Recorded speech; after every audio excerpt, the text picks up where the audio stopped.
Finalmente o sonho de todo Twilighter, de todo crepusculete, finalmente se realizou. Olá todo mundo!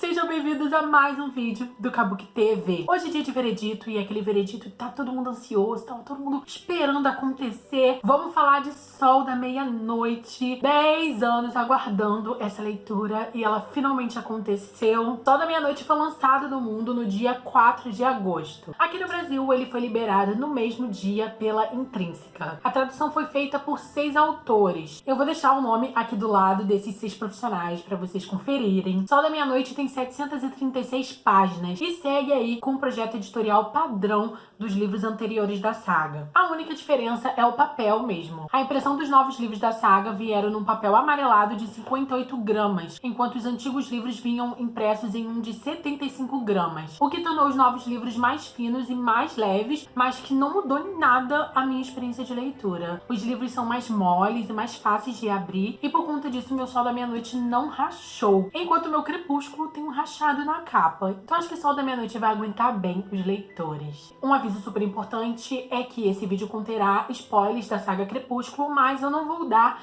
spoilers de Sol da Meia-Noite. E se tiver alguma coisa que eu vou dizer aqui em relação a Sol da Meia-Noite que possa parecer para você spoiler, por favor, entenda, não é. E antes de mais nada, é importante ressaltar aí que Sol da Meia-Noite é indicado para fãs da saga Crepúsculo. E recomendo, inclusive, se você ainda não leu os livros da saga Crepúsculo, que comece lendo o universo através de Crepúsculo mesmo. Sol da Meia-Noite é um livro que é forte, mas principalmente pela nostalgia e pelas revelações extras que ele apresenta para fãs que já conhecem o universo e as regras dessa sociedade. Então, por favor, só leia Sol da Meia-Noite se você já leu a saga Crepúsculo. E uma última coisa, um aviso super importante. Eu vou retratar aqui a minha opinião, que é pessoal e pode tranquilamente ser diferente da sua, e tá tudo bem. Não precisamos entrar em um consenso aqui. E meu objetivo com esse vídeo é demonstrar minha interpretação com essa história em relação à mente e ao comportamento do Edward. Sim, eu estou no meu lugar de fã de Crepúsculo, mas é aquilo que eu sempre falo. Cada um vai lê-lo e interpretá-lo de uma maneira completamente pessoal. E esse é o objetivo de estarmos todos aqui, não é mesmo?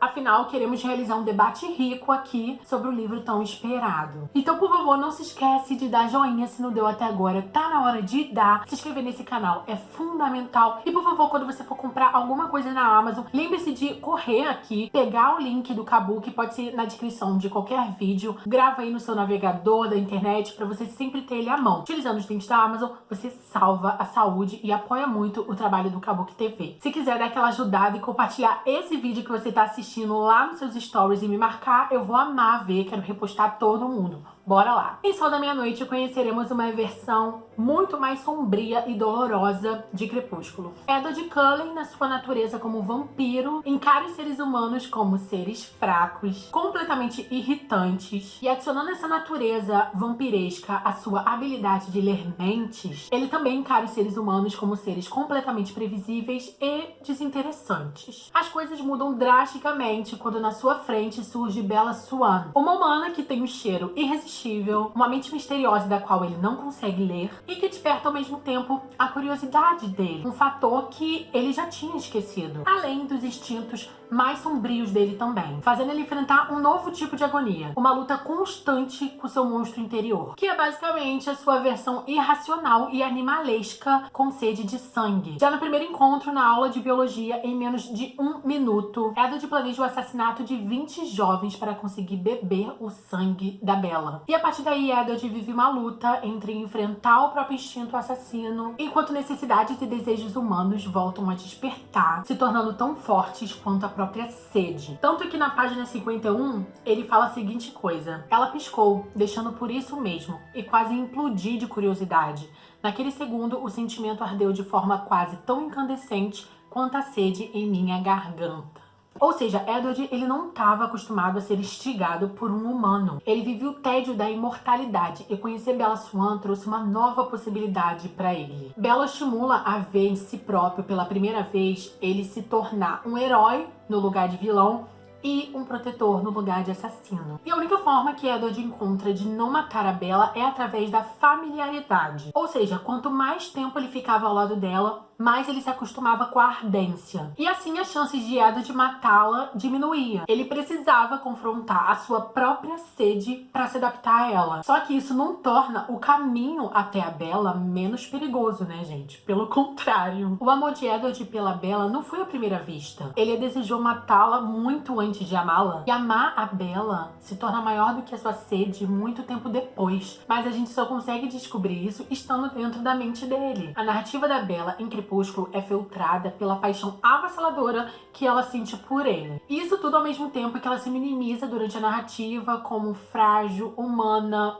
limitada, colocando Edward num lugar de perfeição inalcançável simplesmente porque ele era imortal, forte, rápido, lindo, detentor de todo conhecimento, né, de ter uma vida muito antiga. O problema em Crepúsculo era justamente esse. Bella desvalorizava a humanidade, a sua própria vida e começou a tratar Edward com uma adoração que não é normal, né? Não pode ser tratada como normal. Mas só no Sol da Meia-Noite que a gente percebe que o Edward vê isso e que ele sofre por ela ser assim. Ele fica espantado pela Bella não ter nenhum instinto de autopreservação, por não enxergá-lo como o monstro que ele é e por não condená-lo pelo seu comportamento problemático, o que ele conscientemente sabia que tinha. Na página 121, Edward fala da seguinte maneira sobre estar no quarto da Bella à noite sem que ela soubesse. Senti desprezo por mim mesmo ao observá-la se agitar de novo, porque eu seria melhor do que algum tarado doente. Eu não era melhor, era muito, muito pior. E aí que entra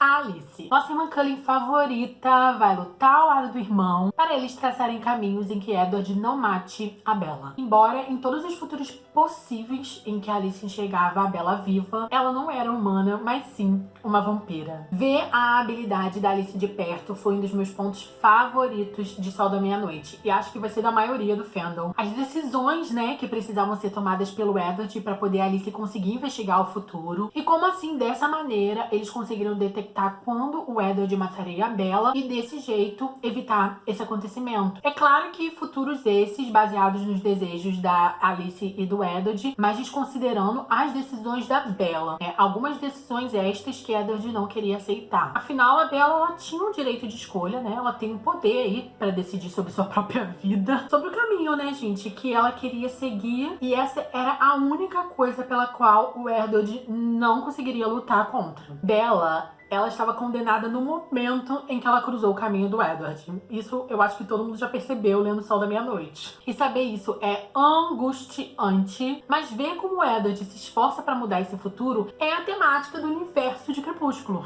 Essa é uma história de 736 páginas, porque através da mente do Edward nós vamos ter muitas cenas de flashbacks, o histórico dos Cullen e as suas relações externas com os personagens que nós conheceríamos na saga Crepúsculo. Para os fãs, esse livro é um prato cheio. Afinal, finalmente podemos ver em primeira mão a transformação do Emmett, a sua relação com a Rosalie, como ela foi desenvolvida, o histórico completamente encantador da Esme e do Carlisle, também todo o início ali, né, da família Cullen e como o clã foi crescendo aos poucos até a chegada da Alice e do Jasper. Embora alguns passados a gente já conhecesse na saga Crepúsculo, é completamente diferente ver em detalhes. Afinal, a gente tá ali na mente de todos os membros da família Cullen, então ver de perto o amor incondicional, o companheirismo entre a Esme e o Carlisle, principalmente pelos filhos deles ali, é completamente emocionante, assim. Além disso, uma grande surpresa foi conhecer a mente do Jasper e o alcance real da sua habilidade. Sempre soubemos que ele pode influenciar as emoções, que ele é capaz de sentir tudo que está ao seu redor, mas agora a gente vê isso acontecer de uma forma muito mais palpável e de uma maneira muito mais poderosa de como era vista pela Bella. Sem contar a própria personalidade e o comportamento dele com a família, que é completamente diferente da forma como ele se comportava aí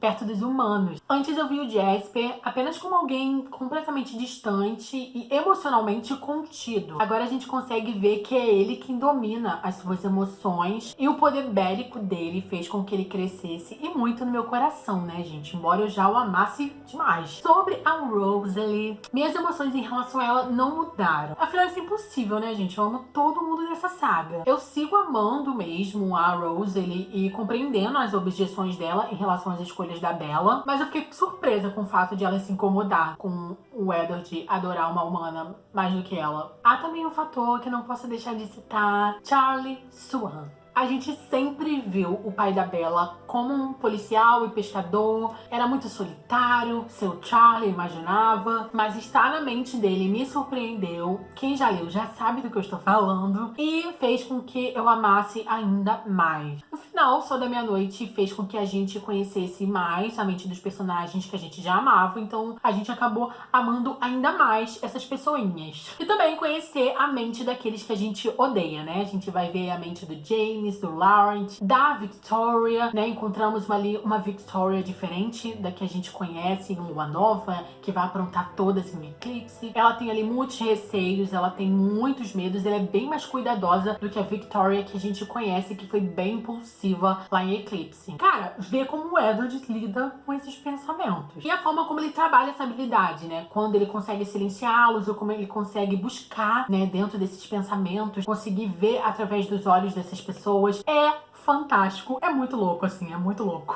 Muito fã de Crepúsculo pode sim achar Sol da Meia-Noite um livro lento, um ritmo, né, bem lento, arrastado. Os capítulos são longos e vocês sabem, Crepúsculo não é um livro com tanto diálogo assim. E a narrativa do Edward é aquilo. Algumas cenas são descritas metodicamente. Uma fuga de carro, você sai especialista. Carros, óleo, temperatura do motor. Mas por incrível que pareça, Sol da Meia-Noite não é um livro que foi feito pra ter aí uma história eletrizante. Além do fato de que já conhecemos aí, né, os acontecimentos da série, ele foi feito para revivermos aí eventos já vistos, só que através de um ponto de vista muito mais profundo e o contexto histórico de 300 anos. É por isso, inclusive, que eu resolvi ler bem aos poucos, esmiuçando mesmo cada página. Relia várias vezes parágrafos, diálogos que me marcaram. Eu mostrei no Instagram no Forest, eu levei 23 horas para ler Sol da Meia-Noite. É um livro que dá para ler em 12 horas se você ler no Kindle sem parar. Porque ele é um livro completamente informativo sobre a vida dos Cullen e não só pra você encarar ali o romance de um vampiro que se apaixonou por uma humana e tá sofrendo e tal. Também é, mas não é só isso. Sol da Meia-Noite também enriqueceu a versão contada pela Bella. Stephenie Meyer, ela mostra as muitas camadas sobre as quais os acontecimentos de Crepúsculo foram fundamentados. Desde como a chegada da Bella foi prevista pela Alice e também as muitas motivações, né, que vão levar a acontecimentos futuros na saga Crepúsculo. Então fiquei com uma vontade de ter saga Crepúsculo versão do Edward? Fiquei. Seria muito sofrido ler Lua Nova? Seria, mas eu ia querer do mesmo jeito. Mas eu compreendo a Stephenie e o fato de ela ter deixado esse projeto de lado, seguir com novos livros da saga, né, com pontos de vistas novos que vão trazer acontecimentos futuros depois de amanhecer. Então, não sei quando eles virão, mas sigo esperando. Sol da Meia-Noite, ele tá longe de ser um livro explicativo sobre o universo de Crepúsculo. Então é por isso, inclusive, que você precisa já ter lido a saga para poder ler Sol da Meia-Noite. O Edward, ele gasta muito tempo dentro da sua mente. Acho que isso, obviamente, tem a ver com a habilidade dele. Ele realmente é muito mais pensativo do que qualquer outra pessoa, muito mais reflexivo. Mas também porque ele é um vampiro, né, gente? Porque ele é imortal, porque ele já viveu aí mais de 90 anos. Ele fica remoendo seus pensamentos, as suas problemáticas, fica aí reflexivo sobre seus princípios, principalmente com tudo que se trata em relação a Bella. E também o fato de que ele tá inserido dentro da mente de todos os personagens dessa série. Então é como se a gente tivesse aí várias pessoas narrando a história. Pra mim, esse é o ponto forte do livro. Através da mente do Edward, a gente vai conseguir conhecer a fundo muito a mente de cada personagem dessa série. A gente já conhecia esses personagens na saga, mas agora a gente vai vê-los por um ângulo diferente. E conhecer os pensamentos de cada personagem, principalmente dos humanos, vai fazer com que algumas máscaras caiam. Vamos conhecer mais a fundo a imaturidade do Mike Newton, o apego dele pela Bella e a raiva que ele sente, um pouco ressentido, vai o menino, pelos Cullen. A futilidade e o quão falsa a Jessica é, e a mente tranquila da Angela Weber, que a gente já conhecia lá em Crepúsculo. Nos livros da saga, a Angela pra mim já era a melhor amiga da Bella. Inclusive a Bella reconhece, né, que vai sentir muita falta da Angela quando ela se torna uma vampira, mas conhecer a mente tranquila dela e ver como o Edward se importou com ela foi uma parte bem encantadora. E aquilo, né, gente, foi um raro momento que a gente viu o Edward olhar e se portar com outra pessoa, com outro ser humano que não fosse Bella Swan. Sobre o romance da capa, de Sol da Meia-Noite tem tudo a ver com a forma como o Edward se enxerga. Enfim, vamos lá, vamos abrir a Bíblia na página 210. Edward faz a seguinte comparação aqui. Por um segundo vi Perséfone com a romã na mão, condenando-se ao submundo. Aquele seria eu, o próprio Hades, cobiçando a primavera, roubando-a, condenando-a à noite sem fim. Enfim, pra quem não conhece, existe um conto, né, em relação a Perséfone com a romã. Então é de onde veio a capa e eu gostei muito dessas referências. Ele falou umas 3 ou 4 vezes no livro um pouco sobre isso. Edward, ele luta justamente pra se afastar da Bella, coisa que ele só consegue em Lua Nova e que em Sol da Meia-Noite fica claro que ele vai lutar pra fazer acontecer.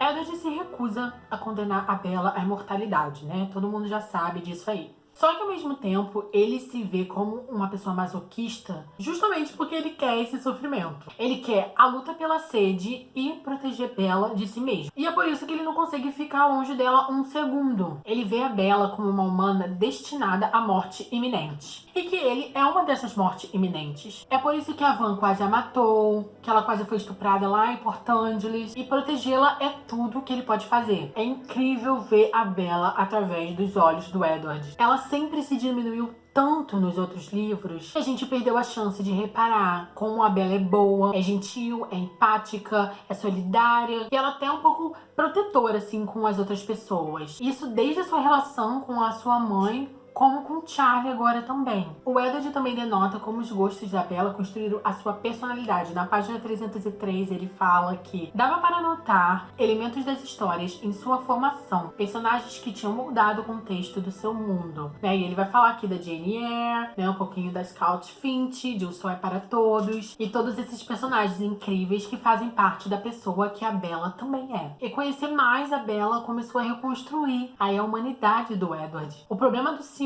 e do senso de proteção que ele tem por ela é que essas emoções humanas só conseguiram renascer no Edward numa relação amorosa. Particularmente, elas jamais viriam à tona numa relação de amizade ou até mesmo dentro da família dele. E agora, apaixonado por Bella Swan, ele tem que aprender a lidar com isso de novo. Então a ansiedade do Edward, né, a angústia que ele sente quando tá longe dela é justamente um medo desenfreado de que ele nunca será protetor e cuidadoso o suficiente com ela. Página 437. Será que ela acreditaria se eu tentasse explicar minha agonia de ficar longe dela? Alguém acreditaria nas catástrofes que eu imaginara, pensando que talvez ela não estivesse em segurança? Todas tão inverossímeis. No entanto, se eu precisasse me separar dela naquele momento, sabia que os mesmos perigos impossíveis começariam a me atormentar de novo. O Edward, ele tinha total consciência das suas atitudes controladoras e desenfreáveis. E ele se condenava por conta disso, sabia que não fazia bem a ela. Só que, além disso, ele tinha uma visão muito depreciativa da sua própria existência. Então, somando todas essas emoções distorcidas à dor que ele estava sempre sentindo, ele sabia que a única coisa que poderia fazer para salvá-la dele é se afastar. Às vezes, era tão fácil acreditar que Bella e eu éramos perfeitos um para o outro. No calor do momento, quando a impulsividade me guiava e tudo acontecia tão naturalmente,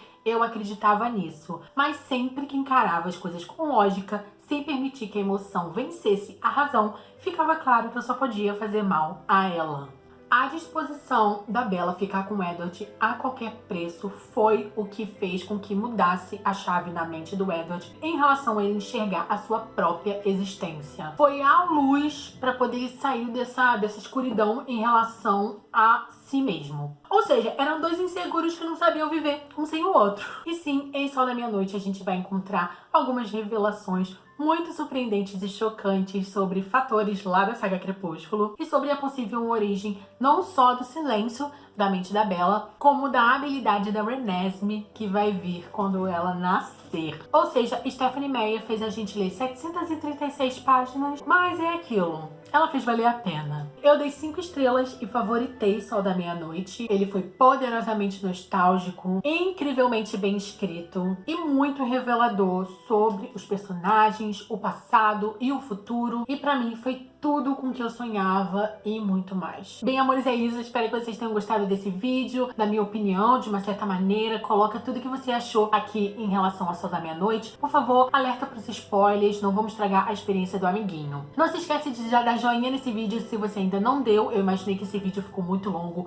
mas tudo bem, a gente releva. E por favor, não se esquece de utilizar os links da Amazon para comprar livros, biscoito, roupa, guarda-chuva, qualquer coisa. Então é isso, meus amores, eu tenho mais, eu volto.